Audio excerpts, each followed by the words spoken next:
ಬೆಂಗಳೂರು ಜಲಮಂಡಳಿ ಅಧಿಕಾರಿಗಳ ನಿರ್ಲಕ್ಷ್ಯಕ್ಕೆ ಜಲಮಂಡಳಿ ಪೈಪ್ಲೈನ್ ಸಂಪ್ಗೆ ಬಿದ್ದು ಬಾಲಕ ಸಾವು. ಬೆಂಗಳೂರಿನ ಹೊರವಲಯದ ತಾತ್ಗುಣಿ ಬಳಿ ನಡೆದಂತಹ ದುರ್ಘಟನೆ ಇದು. ಬಾಲಕ ನಾಪತ್ತೆಯಾಗಿದ್ದ ನಂತರ ಪತ್ತೆಯಾದದ್ದು ಸಂಪ್ನಲ್ಲಿ ಶವವಾಗಿ.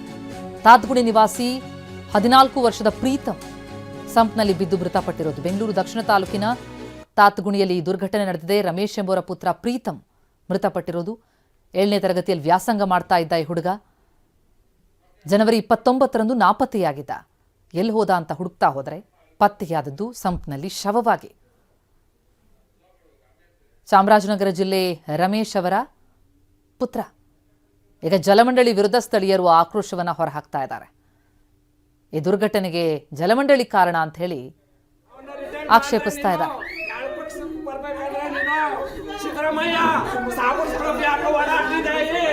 ಸಿದ್ದರಾಮಯ್ಯ ನಿನ್ನ ಮಗ ಹೋಗಿದ್ರೆ ಹಿಂಗೆ ಮಾಡ್ತಿದ್ದೆ. ಭಗವಂತ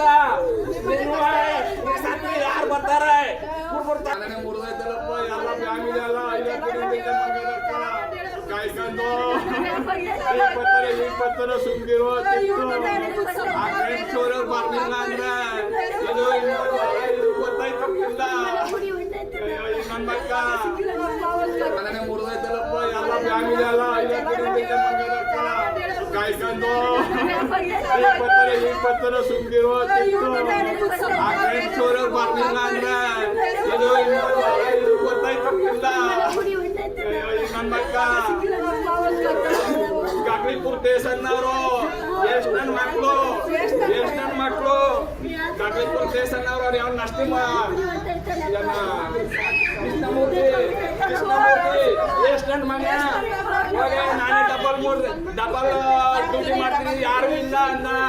ಆ ಕೃಷ್ಣಮೂರ್ತಿ ರಿಟರ್ನ್ ಮಾಡಬೇಕು.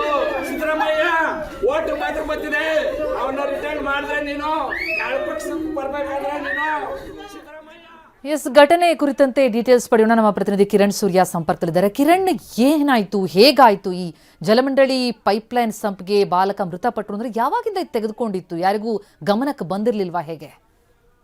ಹೌದು ಪ್ರತಿಮಾ, ಈಗಾಗಲೇ ಕೂಡ ಜನವರಿ 28ನೇ ತಾರೀಕು ಪ್ರೀತಂ ಮನೆಯಿಂದ ಹೊರಗೆ ಹೋದಂತಹ ಸಂದರ್ಭದಲ್ಲಿ ಅಲ್ಲೇ ಮನೆಯಿಂದ 500 ಮೀಟರ್ ದೂರದಲ್ಲಿ BWSSBಯ ಕಾಮಗಾರಿ ನಡೀತಿದ್ದಂತಹ ಸಂದರ್ಭದಲ್ಲಿ ಮೇಲ್ಭಾಗದಲ್ಲಿ ಯಾವುದೇ ತರವಾದಂತಹ ಸ್ಲ್ಯಾಬ್ಗಳನ್ನ ಹಾಕಿ ಆ ಗುಂಡಿಯನ್ನ ಮುಚ್ಚಿರ್ಲಿಲ್ಲ.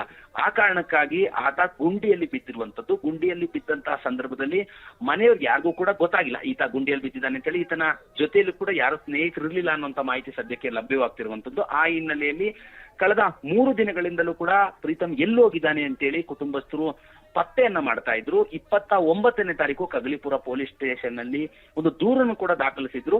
ಸ್ನೇಹಿತರ ಜೊತೆಯಲ್ಲಿ ಎಲ್ಲಾರು ಹೋಗಿರ್ಬೋದು, ಬೇರೆ ಎಲ್ಲಿಗಾದ್ರೂ ಹೋಗಿದಾನ ಅನ್ನುವಂತ ನಿಟ್ಟಿನಲ್ಲಿ, ಅಥವಾ ಸಂಬಂಧಿಕರ ಮನೆಗೆ ಎಲ್ಲಿಗಾದ್ರೂ ಹೋಗಿದಾನ ಅಂತೇಳಿ ಎಲ್ಲರನ್ನು ಕೂಡ ವಿಚಾರಿಸ್ತಾ ಇದ್ರು. ಆದ್ರೆ ಎಲ್ಲೂ ಕೂಡ ಕುಟುಂಬಸ್ಥರಿಗೆ ಮಾಹಿತಿ ಸಿಕ್ಕಿರ್ಲಿಲ್ಲ. ಆದ್ರೆ ಏನು BWSSBಯ ಕಾಮಗಾರಿ ನಡೀತಿತ್ತು, ಆ ಒಂದು ಕಾಮಗಾರಿ ನಡೀತಿದ್ದಂತಹ ಸ್ಥಳದಲ್ಲಿ ವಾಸನೆ ಬರ್ತಿತ್ತು. ಕೊಳೆತಿರುವಂತಹ ವಾಸನೆ ಬಂದಂತಹ ಹಿನ್ನೆಲೆಯಲ್ಲಿ ಕುಟುಂಬಸ್ಥರು ಆ ಒಂದು ಗುಂಡಿಯಲ್ಲಿ ಇಳಿದು ಪರಿಶೀಲನೆಯನ್ನ ಮಾಡ್ಲಿಕ್ಕೆ ಮುಂದಾಗಿದ್ದಾರೆ. ಆ ಸಂದರ್ಭದಲ್ಲಿ ಪ್ರೀತಂ ಮೃತದೇಹ ಈಗಾಗಲೇ ಕೂಡ ನಿನ್ನೆ ಸಂಜೆ 6:30-7 ಗಂಟೆ ಸಮಯದಲ್ಲಿ ಪತ್ತೆ ಆಗಿರುವಂತದ್ದು. ಸದ್ಯ ಪ್ರೀತಂ ಮೃತದೇಹವನ್ನ ಈಗಾಗಲೇ ರಾಜರಾಜೇಶ್ವರಿ ಮೆಡಿಕಲ್ ಕಾಲೇಜಿನಲ್ಲಿ ಪೋಸ್ಟ್ ಮಾರ್ಟಮ್ಗಾಗಿ ತೆಗೆದುಕೊಂಡು ಬರಲಾಗಿರುವಂತದ್ದು. ಇನ್ನೇನು ಅರ್ಧ ಗಂಟೆಯಲ್ಲಿ ಪೋಸ್ಟ್ ಮಾರ್ಟಮ್ ಕೂಡ ಆರಂಭವಾಗಲಿರುವಂತದ್ದು. ಆರಂಭವಾದ ಮೇಲೆ ಆತನ ಪೋಸ್ಟ್ ಮಾರ್ಟಮ್ ಮುಗಿದ ನಂತರ ಕುಟುಂಬಸ್ಥರಿಗೆ ಮೃತದೇಹವನ್ನ ಹಸ್ತಾಂತರ ಮಾಡ್ತಾರೆ ಅನ್ನುವಂತ ಒಂದು ಮಾಹಿತಿ ಸದ್ಯಕ್ಕೆ ಲಭ್ಯವಾಗ್ತಿರುವಂತದ್ದು. ಪ್ರೀತಂ ಮನೆಯಲ್ಲಿ ಈಗಾಗಲೇ ಕೂಡ ಆಕ್ರಂದನ ಮುಗಿಲು ಮುಟ್ಟಿರುವಂತದ್ದು. ಕಳೆದ 2-3 ದಿನಗಳಿಂದಲೂ ಕೂಡ ಪ್ರೀತಂ ಎಲ್ಲೋಗಿದ್ದಾನೆ, ಏನಾಗಿದೆ ಪ್ರೀತಂಗೆ ಅನ್ನುವಂತ ಯಾವುದೇ ಮಾಹಿತಿ ಕೂಡ ಸದ್ಯಕ್ಕೆ ಲಭ್ಯವಾಗಿರಲಿಲ್ಲ. ನಿನ್ನೆ ಸಂಜೆ ಮೃತದೇಹ ಪತ್ತೆಯಾಗಿರುವಂತದ್ದು. ಕುಟುಂಬಸ್ಥರು ಈಗಾಗಲೇ BWSSBಯ ವಿರುದ್ಧವಾಗಿ ಆಕ್ರೋಶವನ್ನು ಕೂಡ ವ್ಯಕ್ತಪಡಿಸ್ತಾ ಇರುವಂತದ್ದು. ಪೋಸ್ಟ್ ಮಾರ್ಟಮ್ ಮುಗಿದ ನಂತರದಲ್ಲಿ ಪ್ರೀತಂನ ಸ್ವಂತ ಊರು, ಅಂದ್ರೆ ಅವರ ತಂದೆ ತಾಯಿಯ ಸ್ವಂತ ಊರಾಗಿರುವಂತಹ ಕೊಳ್ಳೇಗಾಲದಲ್ಲಿ ಅಂತ್ಯ ಸಂಸ್ಕಾರವನ್ನ ಮಾಡ್ತಾರೆ ಅನ್ನುವಂತ ಒಂದು ಮಾಹಿತಿ ಸದ್ಯಕ್ಕೆ ಲಭ್ಯವಾಗ್ತಿರುವಂತದ್ದು. ಥ್ಯಾಂಕ್ ಯು ಕಿರಣ್, ತಮ್ಮ ಮಾಹಿತಿಗೆ.